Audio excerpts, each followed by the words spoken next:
Chers amis, bonsoir. Je viens vous parler aujourd'hui des sondages de cette semaine sur l'élection présidentielle. Le projet Peur a encore fonctionné. On est parti du Covid, avec lequel on nous a bassinés pendant 2 ans. Le gouvernement, Emmanuel Macron, profitant de cette crise sanitaire pour attiser la peur et essayer de l'instrumentaliser à son profit, user jusqu'à la corde. Le Covid ne fait plus recette. On n'en parle plus d'ailleurs, ça a disparu comme par magie. Et maintenant, c'est la guerre entre la Russie et l'Ukraine qui semble tenir le haut du pavé pour ce qui concerne la stratégie du gouvernement et surtout du président Emmanuel Macron.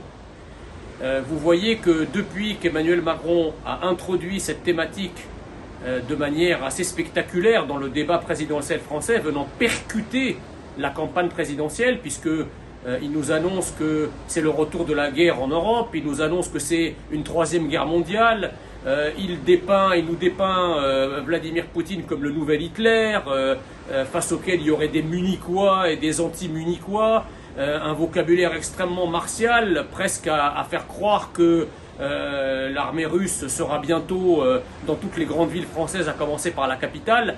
Et cette stratégie de la peur, ce projet Peur, eh bien, commence à porter ses fruits, puisque Emmanuel Macron s'envole à nouveau dans les sondages, avec cet effet artificiel, dit effet drapeau, par lequel le président de la République, grimé en chef de guerre, eh bien, lâche un peu le costume du candidat pour être celui qui représente la France dans un contexte qu'il croit être celui d'une nouvelle guerre mondiale.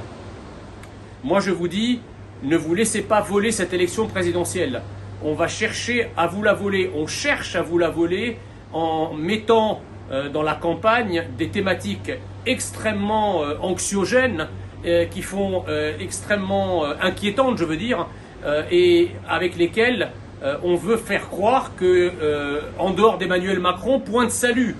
Évidemment, si le monde est en guerre, si l'Europe est en guerre, si la France est en guerre, le peuple français n'a de choix que de suivre le président de la République en exercice. C'est exactement ce qu'il cherche à faire. Et presque les autres candidats paraissent presque pour des traîtres, puisqu'ils ne sont pas derrière le président de la République dans des temps qui sont qu'on nous présente comme des temps extrêmement troublés, tellement troublés que finalement il faut se soumettre à Emmanuel Macron ou bien se démettre et être qualifié par tous les médias du système comme étant presque des gens qui seraient au banc de la France. Moi je vous dis, il n'y a aucun risque pour la France actuellement de cette guerre entre la Russie et l'Ukraine. Bien sûr qu'il faut la gérer de manière professionnelle, de manière diplomatique, en essayant de protéger les Français, mais l'impact sur la présidentielle ne devrait pas avoir l'ampleur qu'il a aujourd'hui. Il faut continuer à croire en la France. En fait, tout cela est fait pourquoi ? Pour empêcher les Français de s'interroger sur leur destin, pour empêcher qu'on parle de l'identité nationale, pour empêcher qu'on parle de la menace existentielle que fait peser sur la France. Tout est bon, chers amis, pour voler l'élection présidentielle sur la veine jugulaire qui touche aujourd'hui, qui intéresse aujourd'hui et qui inquiète aujourd'hui les Français, c'est-à-dire leur propre devenir dans leur propre pays.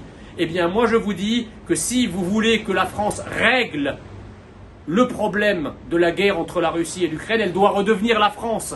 Et que donc même dans le cadre de cette crise, le volet identitaire, l'aspect civilisationnel de notre pays est capital. Parce que si la France n'est plus la France, et si les Français ne sont plus des Français, alors la place de la France dans le monde n'est plus celle qu'elle était, celle qu'elle était il y a encore quelques dizaines d'années.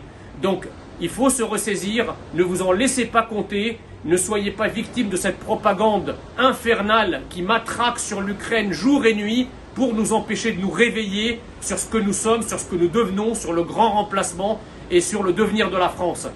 Haut les cœurs, continuez à parler d'identité, d'insécurité, d'immigration, continuez à parler de cette menace existentielle pour que les Français se réveillent, pour que les Français aillent voter pour le seul candidat qui sera capable de régler cette crise, Éric Zemmour, puisque c'est lui, finalement, qui connaît le mieux la France, c'est celui qui est le plus attaché à ce que la France reste la France, et y compris dans le monde, à ce que la France reste une grande puissance, reste une grande voix, reste une puissance, un état d'équilibre sur la scène internationale. Encore une fois, avec Emmanuel Macron, on va vers la guerre à l'intérieur et la guerre à l'extérieur. Attention à cette propagande, votez et faites voter Éric Zemmour, qui est la seule solution pour sortir de l'ornière dans laquelle la France se trouve, au dedans comme au dehors. Merci pour votre attention et à bientôt pour de prochaines vidéos.